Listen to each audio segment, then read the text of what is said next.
On April 19, 1775, in Middlesex County, within the towns of Lexington and Concord, were where our first military engagements came to be. About 700 British regulars, led under Lieutenant Colonel Francis Smith, were given orders to capture and destroy military supplies stored by the Massachusetts militia located at Concord. Thinking our supplies were at risk, we quickly moved most of them to other secret locations. My good friend Paul Revere rode around Lexington the night we first heard of British plan to attack, warning everyone to get their guns and get ready to defend our town. I overheard some people gossiping that the cry was a facade, but soon after their thoughts were quickly proved wrong. The redcoats soon came marching in their straight little lines towards Lexington. Just minutes after they were sighted, gunshots arose from the people.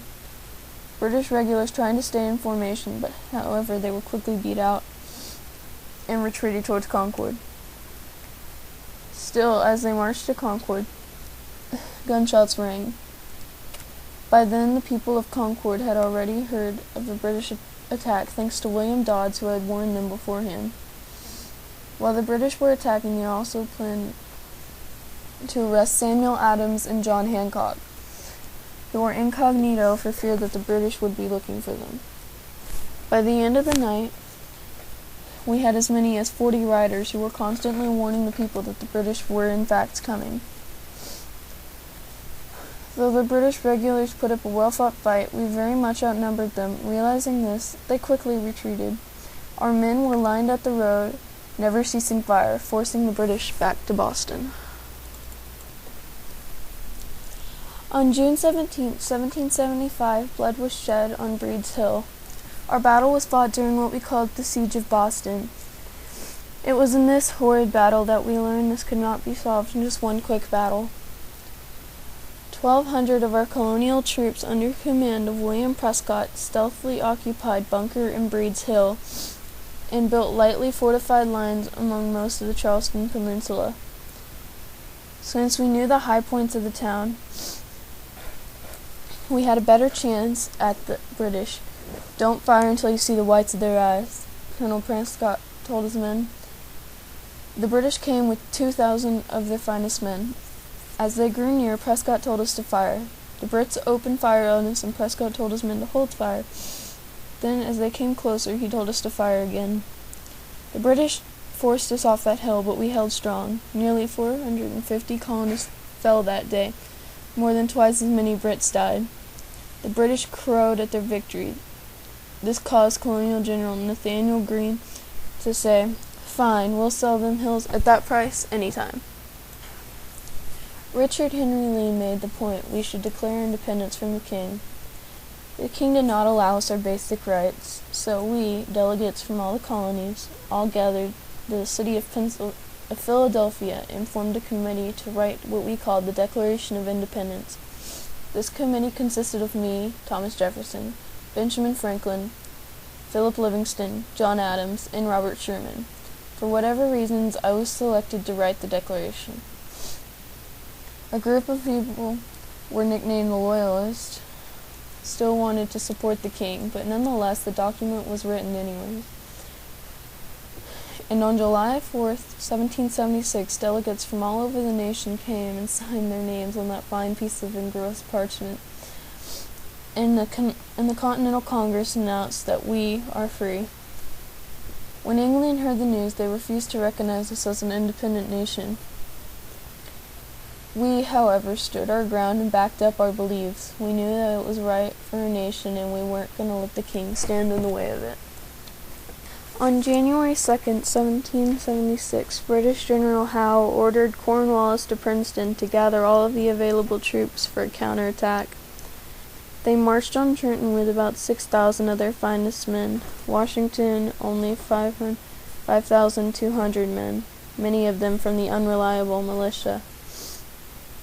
Washington has deployed his troops to the south side of the Assunpink Creek. Night fell finally, and Washington leads with most of the army towards Princeton, where they attack the rear of the British forces. Only 30 yards from the enemy lines, Washington told them to fire.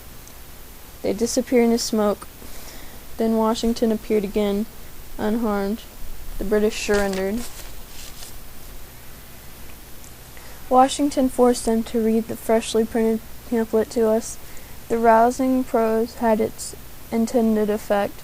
Reciting pains and impassioned words, the troops mustered their remaining hopes for victory. We crossed the icy Delaware River on Christmas night to defeat hungover Hessians.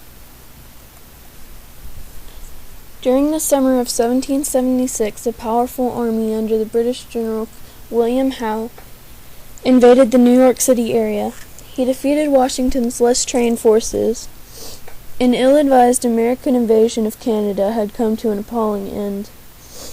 Its once confident regiments reduced to a barely disciplined mob beset by smallpox and pursuing British troops through the Lake Champlain Valley.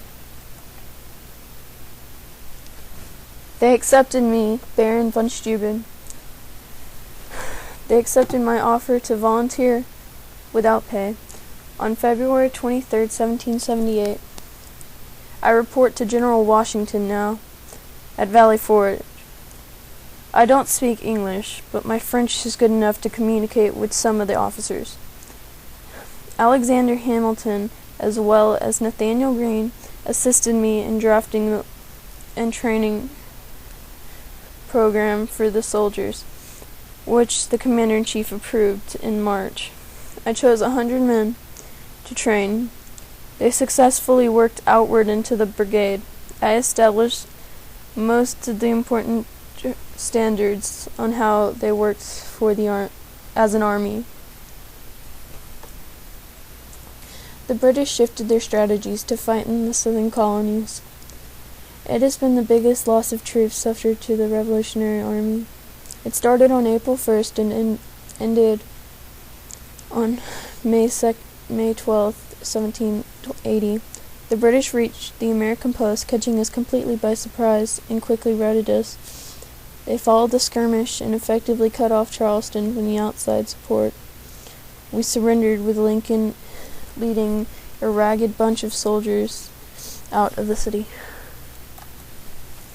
The American Navy enjoyed their most notable victory in 1779. June of that year, I was put at sea from France in a converted 42-gun merchantman named Ron Howe Richard. I engaged the English separatists of 50 guns and the counter Scarborough of 20 guns. In September, I received command of the War Ranger, the first naval vessel to fly the Stars and Stripes and sail to France. By the summer of 1781, the American troops managed to force Cornwallis and his army to Yorktown, Virginia. Cornwallis was trapped between the American army and the French Navy.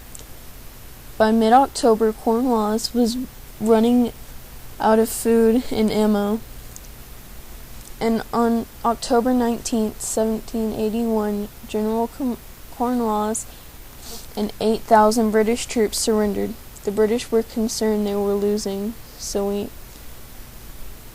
negotiated the end of the war.